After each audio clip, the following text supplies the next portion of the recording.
응답받는 기도의 비결이라는 제목으로 우리 은혜 나누겠습니다. 우리 신앙생활에서 기도만큼 중요한 게 없습니다. 기도에 응답받는 사람은요, 신앙생활이 아주 재미있고 신이 나죠. 그러나 응답받지 못하는 신앙생활은 권태감이 따라오게 됩니다. 이렇게 신앙생활에도 되는가 그런 생각이 들게 되죠. 그러므로 기도의 성공은 신앙의 성공이요, 인생의 성공이라고 말할 수 있습니다. 오늘 이 본문은요, 예수님이 특별히 우리들에게 기도는 이렇게 하라 라고 가르쳐 주시는 아주 중요한 말씀입니다. 그래서 오늘 예수님이 가르쳐 주시는 기도대로 벤치마킹 하면은 우리도 신나는, 재밌는, 승리하는 신앙생활을 할 수 있다라는 사실을 기억하시기 바랍니다.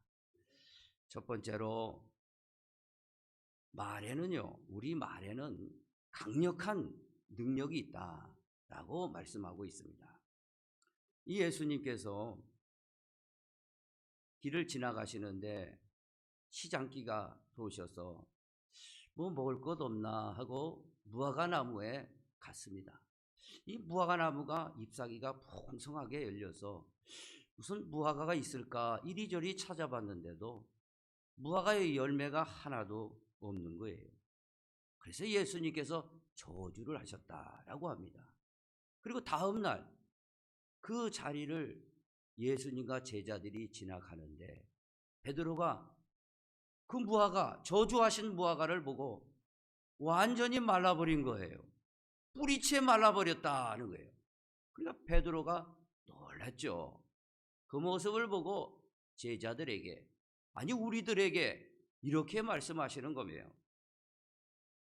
누구든지 이 산더러 들리어 바다에 던져지라 하며 그 말하는 것이 이룰 줄 믿고 마음에 의심하지 아니하면 그대로 되리라. 이 놀라운 말씀 아닙니까? 예수님만이 아니라 누구든지라는 거예요. 저와 여러분도 마찬가지로 우리가 말을 하면은 누구든지 나왔잖아요. 하나님만이 아니에요. 우리 믿는 자들이 특히 이 산을 들려서 바다에 빠뜨려져라 하면은 빠뜨려진다는 거예요. 다만 의심하지 말고 그렇게 하면은 그렇게 된다는 겁니다. 이게 놀라운 말씀이거든요. 우리 말에는 이렇게요, 능력이 있습니다. 우리가 말로 선포하면 그렇게 되는 줄 믿으시기 바랍니다. 그리고 우리의 말로 그렇게 기도를 하면은 그 기도가 반드시 응답이 된다라고 말씀하고 있는 겁니다. 그래서 성경에서는요, 우리의 말을 아주 중요하게 여깁니다. 우리가 다른 사람을 축복하면은 그대로 그 축복이 임하는 겁니다. 또 다른 사람을 저주하게 되면은요, 그 사람이 저주를 받게 되어요. 우리가 비싼 밥 먹고 왜 다른 사람을 저주하겠습니까? 다른 사람들에게 축복을 해주시기 바랍니다. 우리 자녀들에게도 축복하면은 그대로 축복이 그대로 임하는 거예요. 그대로 가는 겁니다. 오늘 이 사실을 베드로는 잘 배웠어요. 그리고 나서 예수님이 십자가에 죽으시고 부활하시고 이제 승천하셨죠.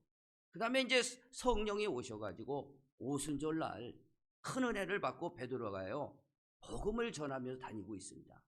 그때 요빠라는 지역에 다비다, 이름이 다비다예요. 다비다가 참 사람이 참 좋고 구제를 이 여자분인데 구제를 많이 하고 돕는 일을 참 많이 했어요. 근데 그만 무슨 병에 걸렸는가 일찍 죽은 거예요.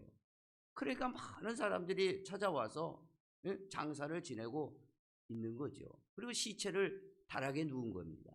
그때 베드로가 가면은 중풍병자가 낫더라, 애니야 중풍병자가 살아났더라, 그런 소식을 듣고 베드로가 빨리 오라는 거예요. 초대를 했습니다. 그 베드로가 그 다비다의 시신이 들어있는 그 다락방에 올라갔습니다. 난감한 일이죠. 이거 사람을 죽었는데 살리라는 거니까. 그러나 베드로에게는 버뜩 생각이 들었습니다. 예수님께서 말씀하셨지, 누구든지 이 산을 들려 바다에 빠뜨리라 하면은 의심 없이 선포하면 그렇게 된다고 그랬지. 그래, 예수님한테 배운 제자 아니에요? 그리고 무릎을 꿇었습니다. 다비다의 시신 앞에. 그리고 기도했어요. 그러고 나서 선포합니다. 다비다야, 일어나라! 다비다야, 일어나라! 일어났겠어요? 그대로 있었겠어요? 우리 학생들. 네. 우리 학생들은 아무 소리 없네. 이 다비다가요, 딱 일어났어요. 눈을 떡 뜨더니 탁 일어나 살았습니다. 죽은 자가 살아난 거예요. 이게 무슨 말입니까? 산이 바다에 빠뜨린 거하고 똑같은 거 아니겠어요? 그대로 예수님 말씀대로 베드로가 실행을 해버린 겁니다. 오늘 이렇게 우리가 우리의 말로 사람을 살리기도 하고 죽이기도 한다는 거예요. 솔로몬은요, 지혜의 왕으로서 이것을 일찍 간파했습니다. 그래서 잠언 18장 21절에 죽고 사는 것이 혀의 힘에 달렸나니 혀를 쓰기 좋아하는 자는 혀의 열매를 먹으리라. 그래서 우리가요, 할 수 있어. 한번 해보자. 그러면 되게 돼 있는 거예요. 그게 되는 일이 막 일어나는 겁니다. 그래, 할 수 있는 것도 우리 할 수 없어. 저걸 어떻게 해? 그러면요, 할 수 있는 것도 못하게 되는 겁니다. 죽어야지. 그러면요, 죽을 일이 일어나는 겁니다. 그런데 반대로 죽을 일이 있다 할지라도, 살 수 있어. 하나님이 함께 하신데 살 수 있어. 그러면 살리는 일이 우리 가운데 일어난다. 이 말을 꼭 기억하시기를 바랍니다. 우리가 진심으로 하나님 앞에 우리 입으로 우리의 죄를 자백하지 않습니까? 그리고 회개하면 태산 같은 죄, 이 태산 같은 죄도 바다에 빠뜨려서 보이지 않는다는 거예요. 하나님이 보이지 않게 해주신다는 그 말씀입니다. 우리의 죄가 살아가는 동안 얼마나 많이 있습니까? 신학적으로는 그거 원죄라고 그래요. 우리 인류의 시조 아담 죄 플러스 우리가 일평생 살아가는 죄, 생각과 마음에 지은 죄도 다 죄예요. 그걸 죄를 쌓아보세요. 엘리베이터 산보다 더 높을 거예요. 롯데 빌딩보다 더 높을 겁니다. 그 죄를 어떻게 감당하겠어요, 우리가요? 그러나 진심으로 내 입으로 회개하고 그 죄를 자백하면은 하나님은 이 산 같은 죄를 바다에 풍덩 빠뜨려서 아무것도 없게 만들어 주신다. 얼마나 감사한 일입니까? 천국의 길과 지옥의 길에 갈림길에 있었어도 그 앞에서 예수 그리스도를 나의 주인입니다, 나의 하나님입니다 영접하면은요, 천국과 지옥에 갈 사람이 천국으로 옮겨진다는 겁니다. 이 말이 이렇게 중요한 거예요. 그러니까 우리가 마음으로 믿어 입으로 시인하면은 우리에게 구원이 일어나는 겁니다. 이렇게 우리가 이 말로 구원도 받고 영생도 받고, 우리 인생의 태산 같은 문제 앞에서도 이 태산 같은 문제를 앞에서 우리가 기도하면은 태산이 사라진다는 거예요. 태평양 바다로 빠진다라는 사실을 오늘 꼭 기억하시기를 바랍니다. 우리나라 정치인들은 참이 존경받는 사람이 드물어요. 그러나 영국에는요, 존경받는 정치인들이 의외로 많습니다. 이 영국의 사람들은 제일 존경하는 정치인이 누구냐 그러면요, 누구나가 윈스턴 처칠이라고 다 그럽니다. 이 사람은요, 뛰어난 정치 가지고 제2차 대전을 승리로 이끌었죠. 나라를 구한 영웅이죠. 그런데 영웅뿐만 아니라 이분은 달병가예요. 웅병가입니다. 그 글도 잘 썼어요. 그래서 노벨 문학상을 받았습니다. 그런데요, 이분이요, 어렸을 때 학창 시절에는요, 참 선생님마저도 가망이 없는 학생이라고 인정을 한 겁니다. 그리고 심지어 이분에게 핸디캡이 있었는데 말 더듬이에요. 어버버버버 이런 더듬이였어요. 그러니 학창 시절에 그 더듬이 그 친구들이 얼마나 놀려댔겠어요. 그래서 놀림을 받다가 눈물을 찔찔 짜고 이제 집에 들어오는 거예요. 그런데 그 윈스턴 처칠의 어머니가 더 대단한 분입니다. 이분이 왕따를 한마디로 당하고 온 이 아이에게 이렇게 얘기하는 거예요. 눈물을 좀 닦아라. 왜 찔찔 짜고 있느냐. 그러면서 아주 유명한 말을 합니다. 너는 반드시 위대한 사람이 될 거야. 이 말에 울던 처칠이 감동이 된 거예요. 그 다음에 이분은요, 사실 이 더듬이가 S자를 못하더랍니다. 그래서 S자가 못하니까 계속 더듬어지는 거예요. 그래서 이 연습을 한 거예요. 책을 놓고 성경을 펴고 큰 소리로 또박또박 읽는 연습을 계속 한 겁니다. 그래가지고 결국에 가서는 위대한 웅변가가 되고 달변가가 된 거 아니겠습니까? 이 말 한마디가 이렇게 중요하다. 우리 말이 이렇게 중요하다라는 사실을 기억하시길 바랍니다. 특별히 우리가 기도하면은요, 어떻게 되겠습니까? 엄청난 기적이 일어나는 겁니다. 그래서 예레미야는 이렇게 말합니다. 너는 내게 부르짖으라. 내가 내게 응답하겠고 내가 알지 못하고 크고 은밀한 일을 내게 보이리라. 엄청난, 우리가 기도하는 건 엄청난 겁니다, 여러분. 오늘 다시 한번 깨닫기를 원합니다. 두 번째는요, 그러면 우리의 기도가 이렇게 능력이 있고 힘이 있다, 응답이 온다. 그러면 응답받는 세 가지 방법이 있다. 이거를 분명히 알고 가셔야 돼요. 그 중에 첫 번째는요, 우리가 기도할 때는요, 참 역설적인 얘기예요. 뭐 주시옵소서 주시옵소서 막 하잖아요. 이렇게 기도해 이렇게 하지 않습니까? 그러나 핵심은 뭐냐? 첫째, 기도는 받은 줄 믿고 감사하라 이거예요. 받은 줄 믿고 감사하라는 거예요. 받을 줄 알고 감사하라는 게 아니라 미리 주신 줄 믿고 없지만 감사하라는 겁니다.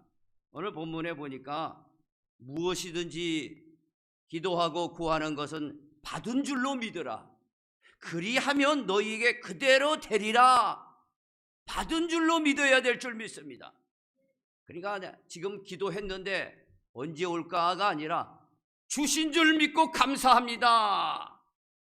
감사금도 좀 들으시고, 그럼 얼마나 하나님 입장에서도 기쁘겠어요. 네가 정말 믿구나. 그래서 여기서 핵심은요, 이 본문에서요, 뭡니까? 한번 따라해 보세요. 하나님을 믿으라예요.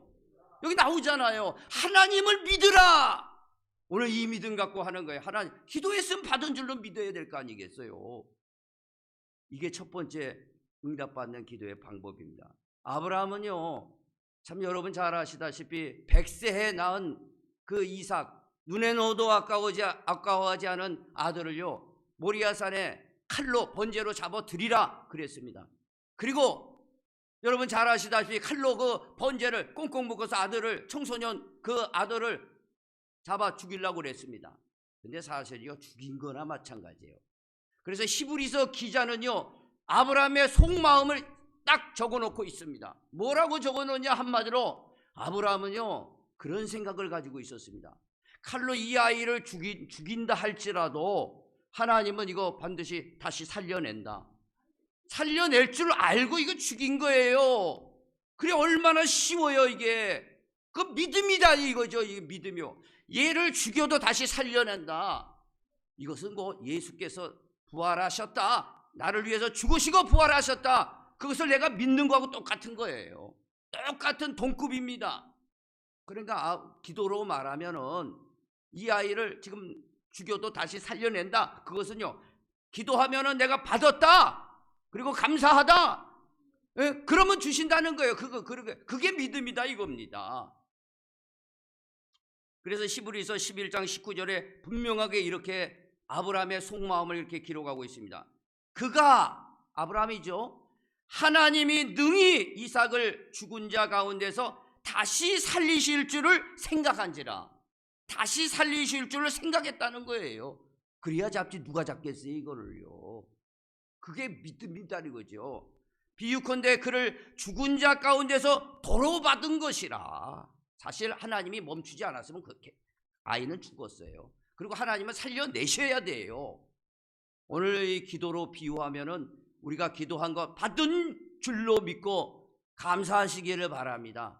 그러면 거기에서 산을 옮기는 기적이 난다라는 사실을 기억하시기 바랍니다. 두 번째는요, 의심 말고 기도해야 돼요. 의심 말고 확신을 가지고 기도해야 됩니다. 오늘 아버지가 있는데 그 아들이 있단 말이에요. 아버지, 배가 고픈데 떡을 좀 주십시오. 그러면 돌멩이나 먹어라 하고 돌 던지는 사람이 어디 있냐 이거지. 애비가 생선을 한 마리 먹고 싶습니다. 그런데 야, 뱀이나 한번 봐라, 그런 놀리는 아버지가 어디 있냐 이거죠. 오늘 이 하나님 아버지가 의심하지 말고 확신을 가지고 기도하면 자식이니까 하나님이 주신다 이 말씀입니다. 그래서요, 우리 마음은요, 이렇게 얘기해도 기도할 때 보면요, 그런 사람들도 있습니다. 이것이 될까 말까, 네? 이게 응답될까 말까, 왔다 갔다 왔다 갔다. 꼭 저 바닷가에 가면 파도가 뭐 크게 안 쳐도 배 거기 띄워놓잖아. 출렁출렁 출렁출렁, 될까 말까 될까 말까, 이래가 가지고 무슨 응답을 받겠느냐. 그래서 야고보 사도는 분명하게 얘기합니다. 오직이에요. 믿음으로 구하고 조금도 의심하지 말라. 조금도 의심하지 말라. 의심하는 자는 마치 바람에 밀려 요동하는 바다 물결 같으니 이런 사람은 무엇이든지 주께 얻기를 생각하지 마라. 바닷물에 요동하는 것 같잖아요. 될까 말까. 그래갖고 무슨 기도가 되겠어요. 그거는요, 왔다 갔다 하는 그때 마귀 생각이에요. 마귀 생각. 또 인간의 생각이고요. 하나님의 믿음의 생각으로 의심하지 말고 기도하시기를 바랍니다. 그리고 마지막으로 구하지 않기 때문에 얻지를 못하고 있다는 거예요. 통장에 돈이 많은 사람이요, 좀 갖다 써야 될 거 아니에요. 가난한 사람도 좀 나눠주고 헌금도 좀 팍팍 내고, 통장 돈이 많은데 근데 안 쓰고 그렇게 구질구질하게 산다 이거예요. 예를 들어서 오늘 기도도 마찬가지예요. 통장에 돈이 많아요. 우리 하나님 아버지가 돈이 많잖아요. 모든 걸 다 만왕의 왕이고 만주해 주지 않습니까? 그러면 갖다 좀 써야 될 거 아니에요. 갖다 쓰는 식으로 기도를 해야 되지 않겠냐 이거예요. 저와 여러분요, 오늘 야고보서는 다시 말씀합니다. 구하지 못하여서 얻지 못한다고요. 그리고 맨날 싸우고 다투고 한다 이거예요. 시기하고 부러워하고 그러지 말고 그 시간에 기도하라 이거예요. 구하지 못하여 얻지 못한다 이거예요. 우리가 이렇게 왜 구할 수 있는 기회가 많은데, 여러분 시간 날 때마다 교회에 오셔서 아니면 기도의 방에서 여러분의 기도하시기 바랍니다. 여러분의 진로를 위해서, 여러분의 자녀를 위해서 틈만 나면 기도해 놓으면 하나님이 응답하시는 거예요. 엘리야는요, 참 기도에 참 그 모범을 보인 사람이죠. 갈멜산에서, 그것도 갈멜산이 뭐 이렇게 우리나라 뭐 도봉산 것처럼 뭐 그렇게 숲을 잇고 있는 게 아니에요. 그래서 이 돌산인데 거기서 그냥 무릎을 꿇고 기도하는 거예요. 왜 기도했냐? 당시에 3년 6개월이 흉년이 들었습니다. 1년도 아니고 2년이고 3년 6개월. 그러니까 엘리야가 하나님 앞에 갈멜산에서 기도하는 거예요. 무릎을 꿇고. 그래 같이 갔던 사원에게 그러는 거예요. 간절히 기도. 야, 산을 향해서 가지 말고 저 바다를 향해서 한번 가봐라. 뭐가 좀 나오냐? 한번 기도하고 갔다 온 거예요. 아무것도 없어요. 해만 쨍쨍 찝니다. 2번 갔다 와라, 3번 갔다 와라. 그래서 여러분 잘 아시죠? 7번을 갔다 왔다는 거예요. 7번째 딱 가니까 손바닥만한 구름이 딱 뜬 거예요. 그래가지고 그거 보고 이야, 하나님께서 응답하셨구나. 그 자리에서 자리를 털고 일어났더니 그 구름이 점점 커지냐 먹장구름이 돼서 소낙비를 내린 겁니다. 그래, 엘리야는요, 야고보서에서 엘리야는 누구냐? 우리와 성정이 같다 이거죠. 똑같은 사람이다 이거죠. 엘리야가 그렇게 기도했는데 너희들은 왜 기도 못하느냐, 이 말씀하고 있는 거예요. 그러니까 저와 여러분 기도의 제목이 우리가 얼마나 많으니까 자꾸 올리는 거예요. 뭐든지 올려도 관계없어요. 그래, 그 대신 딱 하나, 하나님께서 반드시 7번이라고 그랬어요. 그래서 기도 응답 받는 사람은 어떤 사람이냐? 하나님께서 응답될 때까지 기도하는 거예요. 7번이라고 완전수예요. 실망하지 않고 기도하면요, 늦지 않은 시간에, 우리가 필요한 시간에 반드시 하나님께서 역사해 주신다라는 사실을 기억하시기 바랍니다. 이렇게 얘기하면 우리 어르신들이나 이분들은 아멘 아멘 하고 할렐루야 하는데, 젊은 사람들은 그런가 민가 할 수 있어요. 그래서 제가 이 말씀을 한번 드리려고 합니다. 기도는 과학이다 라는 말씀이에요. 네. 그래서 모든 이 세상의 물질이요, 그냥 물질을 보면은요, 물질이 뭡니까? 우리 사람 몸도 물질이죠. 사실 생각과 말도 다 물질이에요. 그래서 물질을 고체, 기체, 액체예요. 고체, 액체, 기체로 나누지 않습니까? 그 물질을요, 수박을 딱 자르듯이 한번 잘라봤어요. 딱 그 물질을 딱 잘라보니까 뭐가 나와요? 분자가 나옵니다. 분자를 수박 자르듯이 딱 잘라보니까 뭐가 나와요? 원자가 나옵니다. 원자를 딱 쪼개니까 뭐가 나와요? 원자핵이 나와요. 원자핵을 쫙 잘라니까 양성자, 중성자가 나옵니다. 그거 양성자, 중성자를 쭉 쪼개니까 코크가 나오는 거예요. 이게 물질 세계는요, 과학이 다 밝혀놨습니다. 이제는 물질의 끝에까지 밝혀놨어요. 그런데 이 원자핵, 원자 속에 있는 원자핵에 이 전자가 돌고 있더라는 얘기예요. 마치 지구가 태양을 돌듯이. 그래서 도는데 파동이, 진동이 일어난다는 거예요. 진동이. 이게 진동이. 그래서 이것을 이상히 여겨가지고 이것을 수학적으로 정리해가지고 노벨상을 받은 사람이 있습니다. 이 사람이 누구냐면 하이젠베르그예요. 노벨 물리학상을 받았어요. 아인슈타인의 후배예요, 이 사람이요. 아인슈타인하고 대결을 여겼죠. 왜? 아인슈타인은 그거 몰랐어요. 그리고 죽었습니다. 그리고 이 사람하고 대결할 때 이 세상은 확정적이고 시간적이다, 예? 정형화되어 있다. 아인슈타인은 그랬는데 이 하이젠베르그는 아니다. 이거 전자가 이 돌 때에, 이 원자핵을 돌 때에 시간과 위치를 정할 수 없다. 이게 놀라운 발견입니다. 시간을 정할 수, 과학이 그 도는 이 파동을, 시간과 위치를 정할 수 없다는 얘기예요. 이건 뭡니까? 이 과학은 하나님이 창조한 세계 아니겠어요?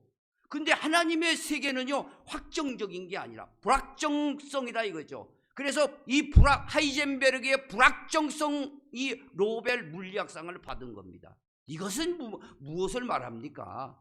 그러니까 우리 기도, 생각, 이 정보 속에, 우리 생각 속에 이게 다 물질이거든요. 여기에 파동이 도는데 이건 시간을 정할 수 없는 거예요. 위치를 정할 수 없는 거예요. 신의 세계예요. 우리의 기도가 하면은요, 우주 넘어서 보좌까지 금방 올라간다는 거예요.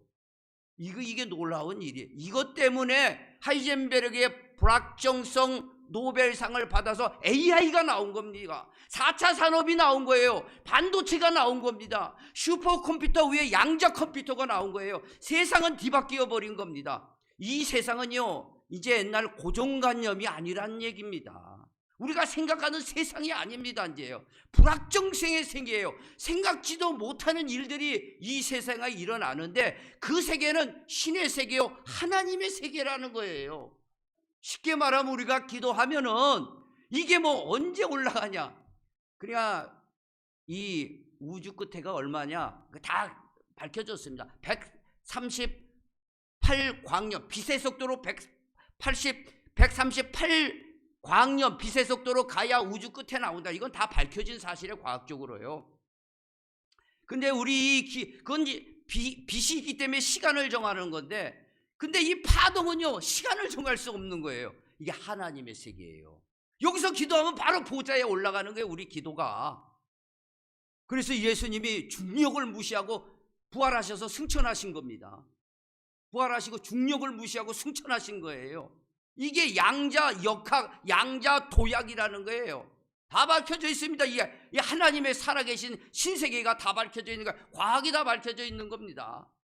오늘 이 세계에 우리는 와 있어요. 오늘 왜 이 믿음을 우리는 갖지 못합니까? 이런 확신을 가지고 전도도 해야 되겠고 기도도 해야 되겠고 우리가 하나님 앞에 나와야 되지 않겠습니까? 오늘 이게 놀라운 사실이죠. 그래서 기도는 과학이에요. 그런데 놀라운 사실은 사도행전 4장 31절에요. 사도들이 모여서 기도합니다. 왜? 핍박을 지금 받고 있거든요. 하나님, 우리가 이렇게 핍박을 받는데 저들의 위협함을 굽어 살펴주시고 손을 내밀어 병든 자를 낫게 해주시고 또 하나님의 말씀을 담대히 전하게 해달라고 했더니 응답이 오는데 어떻게 왔어요? 파동으로 왔다 이거예요. 그 자리에 오늘 나오지 않습니까? 4장 31절에 뭐라고 나옵니까? 빌기를 다함에 모인 것이 파동하더니 진동이 파동이에요. 신속하게 응답이 온 겁니다. 그래서 힘을 얻어서 복음 전한 것이죠. 그래서 시편 기자는 이것을 그때 당시에는 이 과학이 밝히지 않았지 않습니까? 그러나 시편 기자는 분명하게 알고 29절 8절에 이렇게 나옵니다. 여호와의 소리가, 여호와의 말씀이죠, 광야를 진동하시며 여호와께서 가데스 광야를 진동시키는도다. 진동하고 있어요.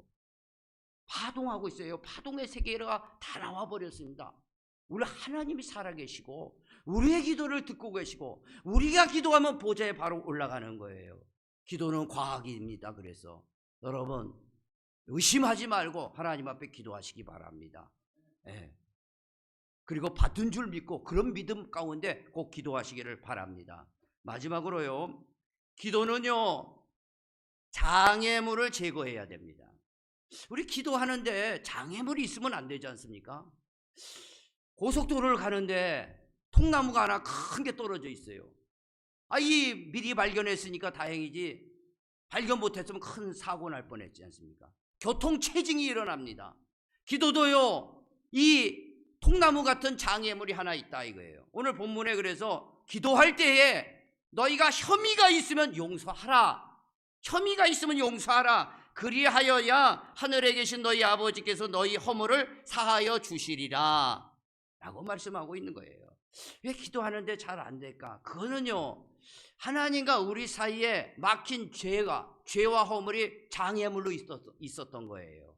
그런 걸 빨리 회개해서 하나님하고 관계를 먼저 좋게 하시고 그 다음에 또 이웃하고 우리 가족이든지 이웃이든지 용서 못할 일이 뭐 있어요? 예수님의 그 핏값으로 용서 못할 나를 용서해 주셨는데 내 마음으로 용서해 주시고 가서 손이라도 잡아 주시면은 그냥 화해하시면은 싹 없어집니다. 내 마음에 평안이 드는 거예요. 오늘 그것만 우리가 주의해서 마음부터 용서하시고 또 손도 기회가 되시면 손도 잡아주는 거, 그럼으로써 화해하고 용서하면요 기도가 고속도로처럼 뻥 뚫려서 우리 기도가 응답받고 기도의 승리자, 신앙의 성공자, 인생의 성공의 길로 간다는 사실을 꼭 기억하시기 바랍니다.